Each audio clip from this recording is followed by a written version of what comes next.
Hello, boys and girls. It's story time again. This is episode 6 of A Journey, where we're reading the book A Journey. And we just finished up the last go round with the Vendage, and that was about grape picking in France. It ended up in the town of Cognac. And in fact, today I wanted to show you a little souvenir from Cognac. While staying with Patrice and Vero, somebody gave me a rabbit pelt. And at the time, I seemed to think I needed a little sack. So I made a little sack. I think it was to carry my passport in and I don't know what. But so this is my little rabbit skin sack. Um, it was very cool. You could hook it onto your belt if you so chose.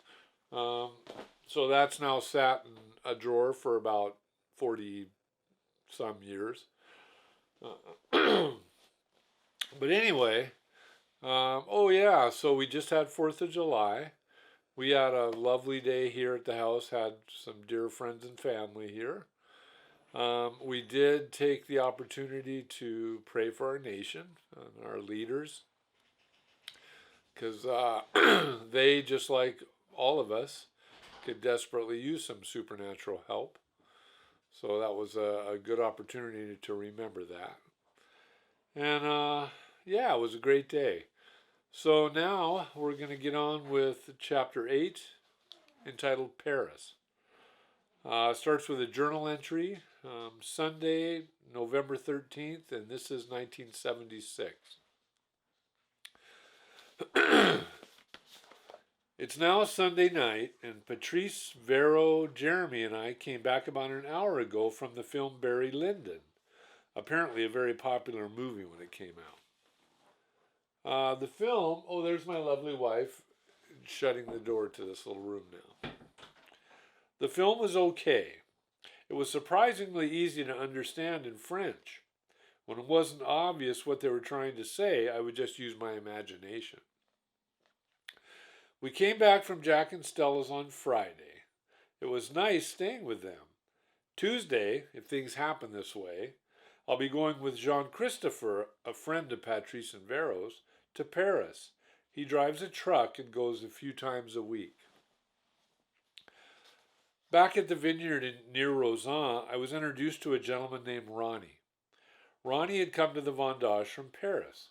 I think his connection with our little group was that he knew Mary Vaughn through her older sister. Ronnie must have been a little too late in the harvest to obtain employment because I don't remember him ever picking any grapes. He did, however, stay on the farm for a couple days, and in addition to sharing his hash with us, Ronnie also graciously offered me a place to stay if ever I was in the City of Lights. With the weather getting cooler, I was more and more thinking that Israel might be a good place, or a good destination for the winter. I also started thinking that this might be a great opportunity to take Ronnie up on his offer and spend some time in Paris before heading east. Journal entry, Sunday, 11/27. First of all, I might have written this before, but it doesn't matter. While in Rozan, I had a very fantastic dream. I was cutting the grapes and it was very wet with much mud. I began to sink in the mud all the way up to my neck and then over my head. It was very fantastic because in the dream I just thought, that's okay, it's time for me to go. It was a surprise for me to have this attitude. I hope I have the same when the time comes. I don't know if it had anything to do with the dream or not, but I really don't feel like I've had any kind of fear of death since that time. And, come to think of it, I don't think I remember ever having an overwhelming fear of death. For the last couple weeks, I've been staying with Ronnie in his home, also with his cat Bull and 2 friends, Jean-Marie and Vivian. We visited Pigalle, which is a street with many nasty clubs. We also visited the Champs-Élysées, which is like the Fifth Avenue of Paris, very expensive. Also while here, I visited Bridget and Elizabeth from the wedding. Excuse me.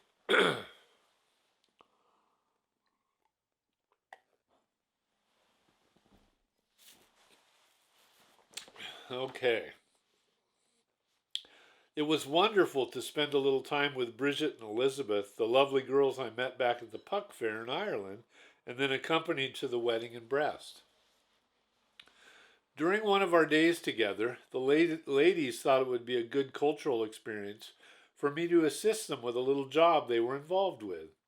I would be helping with distributing posters that advertise cultural events, things like concerts or plays or maybe a World Lipizzan Stallion show. Uh, did I say world famous? A world famous Lipizzan Stallion show. The posters called an affiche. I was given a stack of posters and instructions to go from business to business and just say, acceptez-vous les affiches? This was a short way of asking if they were agreeable to posting one of the advertisements on a window or on a wall in their shop. It was no problem when a business owner responded with a simple yes or no, oui or no. The problem occurred when someone wanted to know more about the event or wanted to talk about the weather or discuss the price of peaches or whatever. My mastery of the French language was embarrassingly nil, even though I'd been in the country for a few months. Gratefully, all the folks I spoke with in the shops maintained a good sense of humor, even though after I asked them a question in French, I couldn't carry on any kind of conversation. That was probably about the time I started to realize how important it is to try to make an effort to learn some of the language in the country where you're a guest. A few days ago, Jean-Yves, brother to Philip, member of the band at the wedding in Brest, and a resident in Paris, and I went to Bridget's house and stayed the night. The next day, Jean had to go to work, so we parted company on the metro. Well, naturally, I forgot the name of the station near Ronnie's place, so I spent about 3 hours in Paris just walking around and riding the metro. Ronnie and friends seldom pay for the metro, but instead just jump over the machine. I was feeling very brave, so this morning I jumped over the machine and thought everything was really groovy until I heard a whistle and noticed the 3 policemen just across the tracks. They told me to go up and buy a ticket, toot sweet, so I did. I was very grateful that the kindly policeman didn't arrest me for being a stupid boy. Oh yeah, I didn't mention that I visited the Louvre twice now. It's very big and very beautiful. Although I couldn't possibly take in all that the Louvre had to offer even in 2 days, I did have an opportunity to see and say hello to lovely Mona Lisa. She does have a compelling smile. Lately, for the last day or two, I've been thinking about heading directly for Greece and Israel. I think it would be very nice to be in Israel for Christmas. Oh yeah, I went to an English bookshop in Opera. I bought 2 books. I heard The Owl Call My Name and Oliver Twist. Sadly, I was probably more of a reader back in 76, 77 than I am today. Although I wasn't expanding my mind with anything terribly deep, I was enjoying some light reading of things like Watership Down, which I purchased in England. I heard The Owl Call My Name, Oliver Twist, and a few others thrown in between. I ended up spending about a month at the flat in Paris, and truth be told, it sometimes felt a little like something out of Oliver Twist.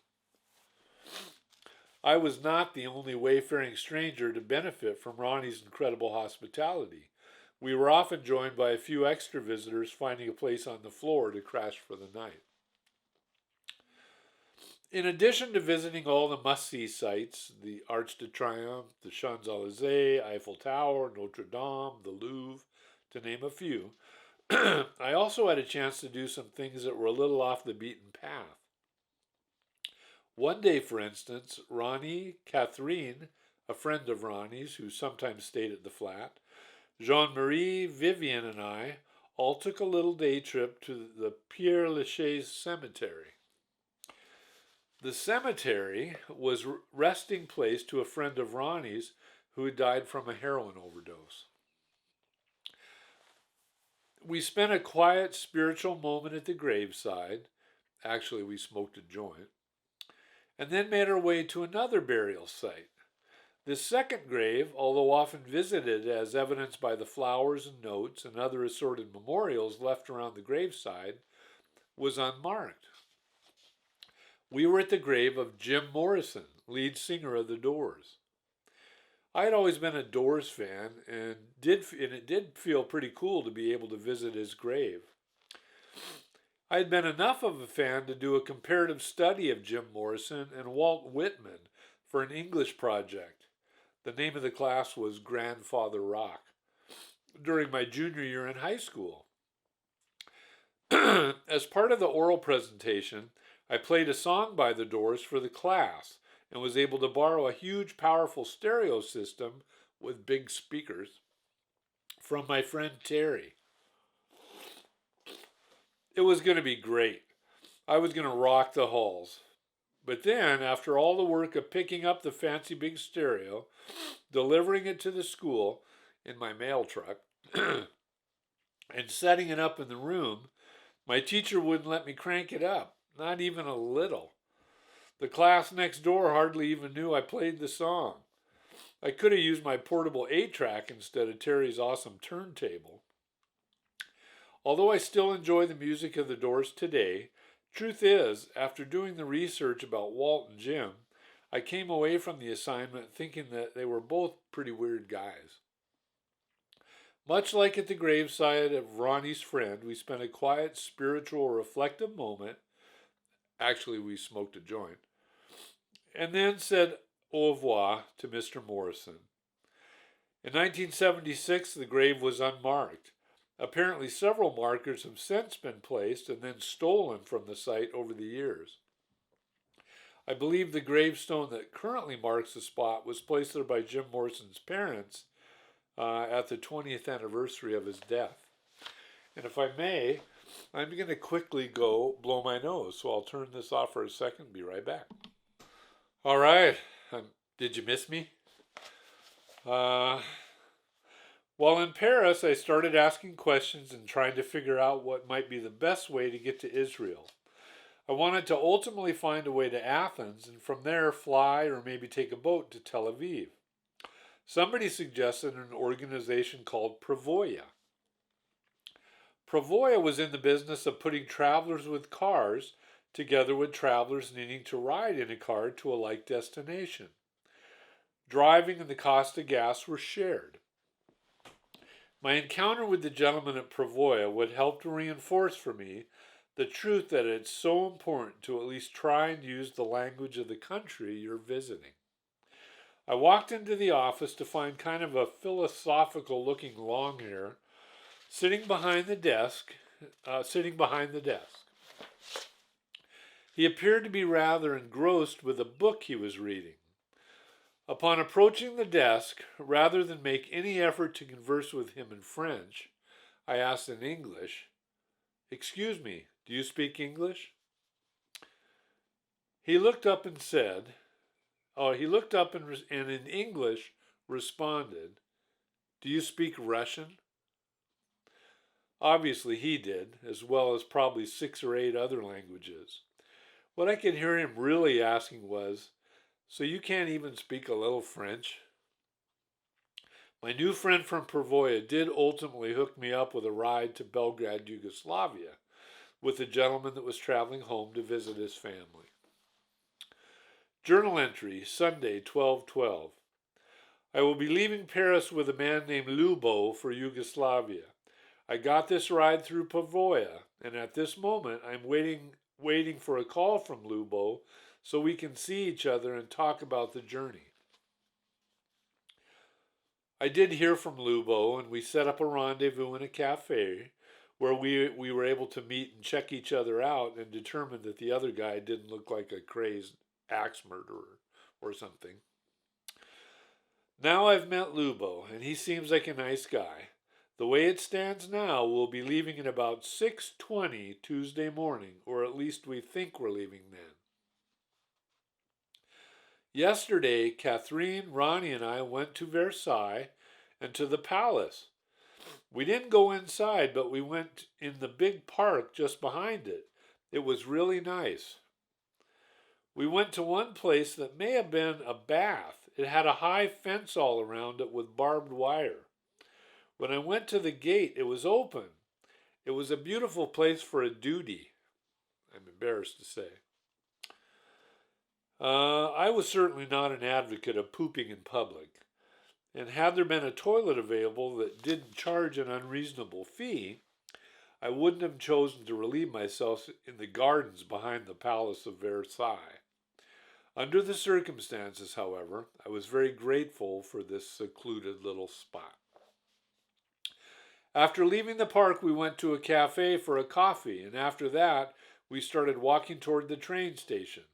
On the way, Ronnie obtained a little chicken from an oven outside of a shop. It was a little greasy, but it tasted good. It was a surprise to me when Ronnie started breaking off and passing around pieces of a cafe rotisserie chicken that he had snatched while we were walking. Although I didn't approve of the stealing, I also didn't say no when invited to eat some of the goods. We then took the train to the Champs-Élysées, where we ate a hamburger at McDonald's. It was just as bad as it is in America. We then went and saw The Lady and the Tramp. It was really good. Classic Disney movies are good in every language. So that concludes Chapter 8, Paris.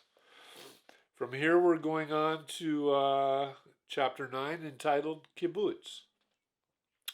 So until next time, always a pleasure, and we'll see you then.